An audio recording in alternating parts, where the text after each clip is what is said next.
Coba deh bayangin sejenak, di bawah Candi Prambanan yang usianya ribuan tahun, sebuah kisah super epik dipentaskan, tapi tanpa satu kata pun. Ratusan penari bergerak serempak, menghidupkan kembali dewa, raksasa, dan para pahlawan dari epos kuno Ramayana. Nah, disinilah pertanyaan utamanya muncul. Gimana caranya sebuah cerita yang begitu rumit, yang penuh dialog dan drama, bisa diceritain sepenuhnya hanya lewat gerakan tubuh?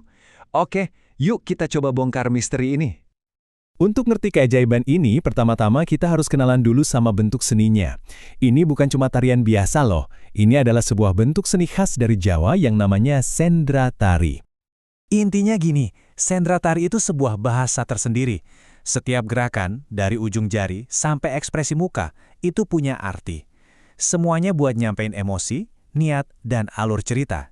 Inilah yang disebut gerak maknawi, di mana setiap gestur adalah sebuah kata. Dan disinilah ceritanya jadi menarik banget. Walaupun ceritanya kuno, pertunjukan sendra tari Ramayana di Prambanan ini ternyata adalah ciptaan yang relatif baru. Asal-usulnya bukan dari ritual purba, tapi justru sebuah inisiatif modern dari abad ke-20. Jadi ceritanya gini, semuanya dimulai di tahun 1960-an. Waktu itu, pemerintah Indonesia lagi gencar-gencarnya cari dana buat pembangunan nasional, dan pariwisata jadi salah satu kuncinya.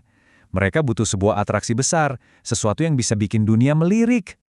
Dan prosesnya super cepat. Setelah lihat pertunjukan keren di Angkor Wat Kamboja, Menteri Jatikusumo dapat ide cemerlang. Kita harus bikin yang kayak gini di Prambanan. Ide itu langsung disetujui, dan cuma dalam setahun, panggung raksasa udah jadi dan pertunjukan perdana langsung digelar. Ini benar-benar proyek yang dari awal dirancang untuk pariwisata. Tapi, yang bikin pertunjukan ini jenius, dia itu dirancang dengan dua tujuan sekaligus.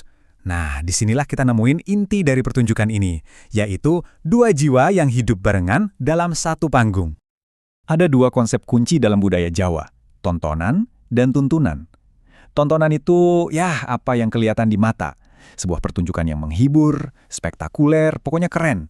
Sementara tuntunan itu, pelajarannya. Tuntunan moral, filosofi hidup yang kita bawa pulang. Nah, sendra tari Ramayana ini jago banget menyeimbangkan keduanya. Coba lihat deh dari sisi tontonannya. Ini bener-bener manjain mata.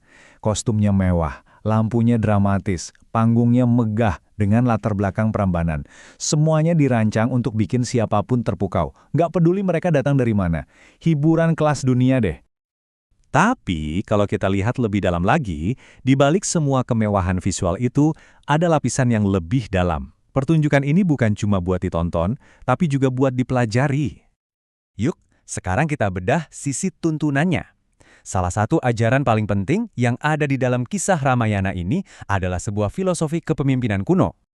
Namanya Astabrata. Anggap aja ini kayak 8 ajaran luhur, 8 sifat yang harus dimiliki pemimpin ideal, di mana masing-masing sifat itu diibaratkan seperti elemen alam. Ini semacam panduan kuno buat kepemimpinan yang efektif dan beretika. Filosofinya keren banget loh. Seorang pemimpin itu harus kayak air, adil dan selalu mengalir ke bawah buat menyeimbangkan. Harus kayak api, tegas dalam membela kebenaran. Kayak angin, selalu ada di mana-mana dan merhatiin setiap detail di masyarakatnya. Dan seperti bumi, sabar, kuat, dan nerima segalanya dengan ikhlas. Dan masih ada lagi. Pemimpin juga harus seperti langit. Punya pandangan yang luas dan melindungi. Seperti matahari, ngasih energi tanpa pamrih. Seperti bulan, menyejukkan dan disegani, bukan ditakuti. Dan seperti bintang, jadi penunjuk arah dan ngasih harapan di tengah kegelapan. Sebuah model kepemimpinan yang lengkap banget kan? Nggak cuma Astabrata loh, tiap tokoh utamanya juga jadi sumber tuntunan. Dari Rama kita belajar soal integritas, dari Sinta soal kesetiaan, dari Lasmana soal pengabdian, bahkan dari Kumbakarna kita belajar tentang patriotisme yang kompleks, membela negara meskipun kita tahu pemimpinnya salah. Jadi, kalau semua lapisan ini kita satuin, gambarannya jadi jauh lebih kaya. Ini bukan cuma sekedar pertunjukan tari biasa, tapi sebuah perpaduan unik di mana kearifan kuno bertemu dengan hiburan modern. Ngertiin sendra tari Ramayana ini benar-benar kayak ngupas bawang. Kita mulai dari kulit luarnya yang spektakuler, yaitu tontonan, terus kita masuk lebih dalam ke ajaran moral, tuntunan, sampai akhirnya kita nemuin intinya, kode kepemimpinan Astabrata. Setelah ngerti semua ini, kita nggak bakal pernah ngelihat pertunjukan ini dengan cara yang sama lagi. Jadi, poin utamanya apa? Sesuatu yang awalnya dibuat karena kebutuhan pariwisata, secara nggak sengaja justru jadi sebuah wadah yang luar biasa kuat untuk menjaga dan mengajarkan kearifan kuno kepada dunia. Nah, ini ninggalin satu pertanyaan buat kita semua kan. Coba deh, pikirin. Di hidup kamu sekarang, ada nggak sih film, buku, atau mungkin video game yang kamu nikmati sebagai tontonan, tapi diam-diam juga ngasih kamu tuntunan yang mendalam? Coba renungkan.